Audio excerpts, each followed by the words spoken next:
Terobosan IKN Nusantara terkini, pakai pola kerja digital dalam proses pemindahan ASN ke ibu kota baru. Apa itu pola kerja digital?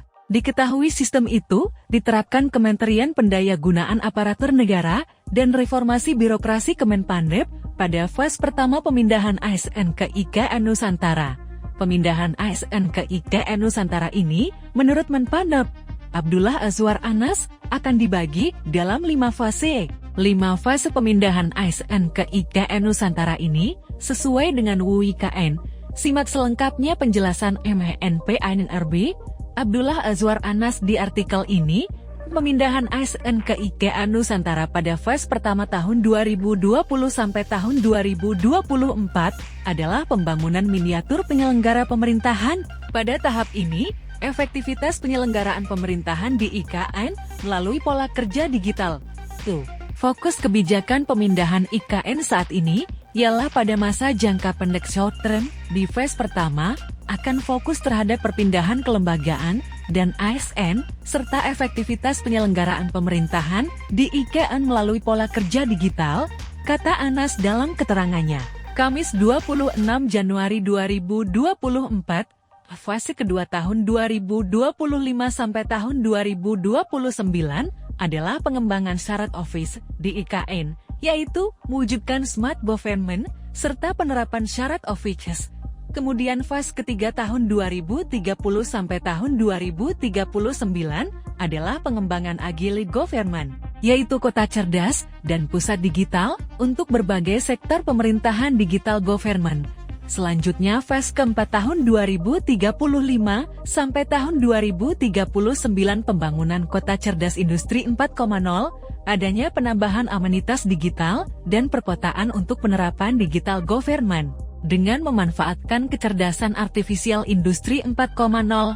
Terakhir fase kelima tahun 2040 sampai tahun 2045 pembangunan kota cerdas dengan artificial intelligence AI, yakni pengembangan konsep perluasan kota cerdas menuju Society 5.0, pemerintahan bersifat citizen-centric. Disampaikan, jika efektivitas tata kelola pemerintahan dapat diwujudkan dengan penyusunan proses bisnis tematik troubleshooting untuk pemetaan proses-proses yang saling berkaitan antar instansi dalam penyelenggaraan urusan pemerintahan. Selanjutnya, diperlukan integrasi layanan berbagi paka yang terdiri atas layanan administrasi pemerintahan dan layanan publiknya. Hal penting lainnya adalah penerapan standar sistem dan keamanan, shared office, interoperabilitas aplikasi dan teknologi informasi, serta interkoneksi data dan informasi. Hal tersebut perlu didukung dengan kebijakan arsitektur sistem pemerintahan berbasis elektronik SPBA. Pada IKN, konsep shared services dilaksanakan sebagai pusat pelayanan berbagi pakai yang efektif terhadap beberapa aspek seperti gedung atau bangunan shared office, yaitu pengelolaan secara terpadu dengan pemanfaatan secara bersama dengan menyediakan coworking space bagi karyawan maupun tamu.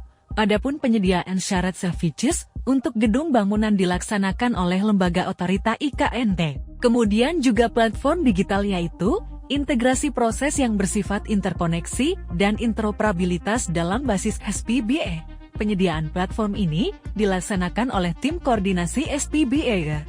Selanjutnya fasilitas pendukung, yaitu pengelolaan layanan pendukung, seperti transportasi kantor dan sarana-prasarana fasilitas pendukung lainnya. Penyediaan syarat services untuk fasilitas pendukung dilaksanakan oleh lembaga otorita IKN. Dan terakhir adalah proses kerja, di mana pola kerja kolaboratif dalam agile government. Pelaksanaan proses kerja di IKN menjadi tanggung jawab instansi yang di IKN sesuai pedoman yang ditetapkan Kementerian PANRB. Rekomendasi strategis penerapan syarat services meliputi interoperabilitas sistem informasi administrasi, kelincahan proses kerja, serta interkoneksi data dan informasi yang dilindungi dengan sistem. Konsep syarat services di IKN digunakan untuk efisiensi beban biaya operasional, jelas Anas. Download Tribun X sekarang, menghadirkan lokal menjadi Indonesia.